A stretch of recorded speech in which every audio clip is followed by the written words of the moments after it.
The moment she stepped through the restaurant door, everything changed. The room had been filled with quiet laughter, clinking glasses, and the careless whispers of young guys who thought they were untouchable. But when she appeared nervous, looking down, clutching her purse like a shield, the air shifted. You could see it in the way every head turned.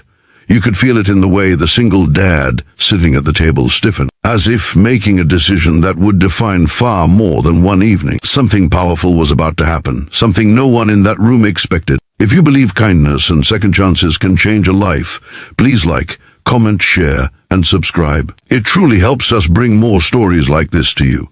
Nathan had not wanted to be there. He was a quiet man, the kind of father who worked 2 jobs and still somehow managed to braid his daughter's hair every morning before school. It had been 2 years since he lost his wife. 2 long years learning how to be both mother and father while holding himself together with little more than hope and the silent encouragement of his 8-year-old daughter, Lily. His friends knew he never took time for himself, so they arranged a blind date, telling him he needed to live again, laugh again, maybe even love again. Nathan reluctantly agreed, but only because Lily had hugged him and whispered that Mommy would want him to smile again. He didn't know they had set him up as part of a joke. 3 young men who hung around the restaurant often had orchestrated it after overhearing his friends talk. They thought it would be funny to set the handsome widower with the muscular build and soft green eyes on a date with a girl they considered undesirable. They wanted to film the reaction, to enjoy the awkwardness. They had no idea Nathan carried the kind of strength that changes hearts in seconds. Emily hesitated at the entrance. Her dress hugged her body in ways she feared would draw attention, and her mind screamed at her to turn around. She hadn't been on a date in years. She had spent most of her life trying to shrink herself, not just her body, but her presence. She knew she wasn't the kind of woman men bragged about. She knew the world saw her shape before it saw her soul. And still, despite the fear, she showed up, because her sister told her she deserved love just as much as anyone else. She wasn't so sure, but she was trying. Nathan saw her. Really saw her. Not the way the boys behind him did, snickering, phones out, their faces lit by screens waiting for something cruel. He saw the way she breathed in, slowly gathering courage like fragile glass. He saw the way her hands trembled. He saw a woman walking into a world prepared to judge her before she even spoke.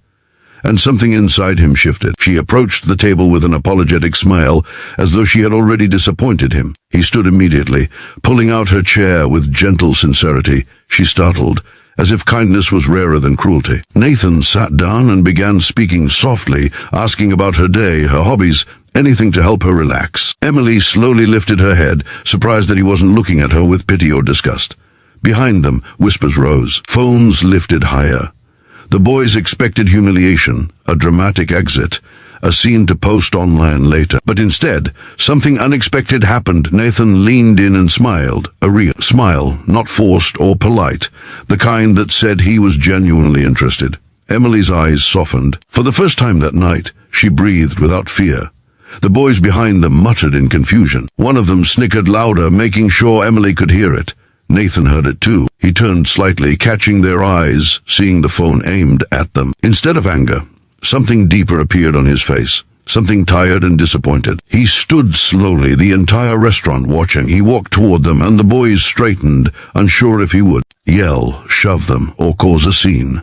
Instead, Nathan spoke calmly in a voice that carried more weight than any outburst. He told them he wasn't embarrassed by the woman sitting across from him. He was honored. He said she had walked into the restaurant carrying burdens none of them could see, wearing courage like armor. He said real strength wasn't in mocking others, but in choosing kindness. He told them that the woman they were laughing at was probably stronger than all of them combined, because she still dared to hope in a world that gave her so many reasons not to. The room fell silent. Emily looked down, tears filling her eyes, not from shame, but from something else she hadn't felt in a very long time. Being defended, being valued. Nathan returned to the table and reached for her hand, not romantically, but reassuringly, letting her know she wasn't alone. Her fingers tightened around his, like someone grabbing a lifeline. The date continued.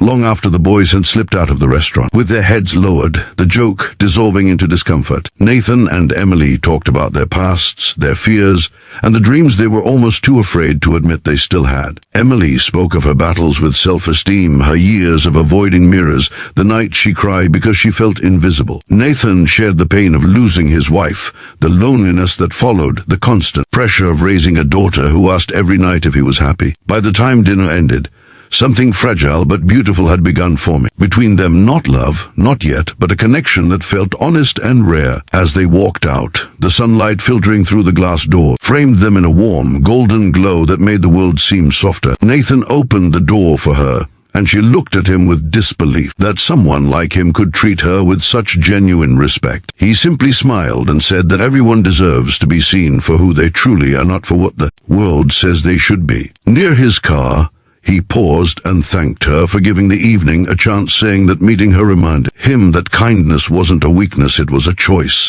one he hoped more people would make. Her voice trembled as she told him no one had ever spoken about her the way he did, and for the first time in years she felt something inside her shift, a small piece of her heart healing. If this story touched your heart, please like the video, share it with someone who needs hope, and subscribe for more emotional stories like this.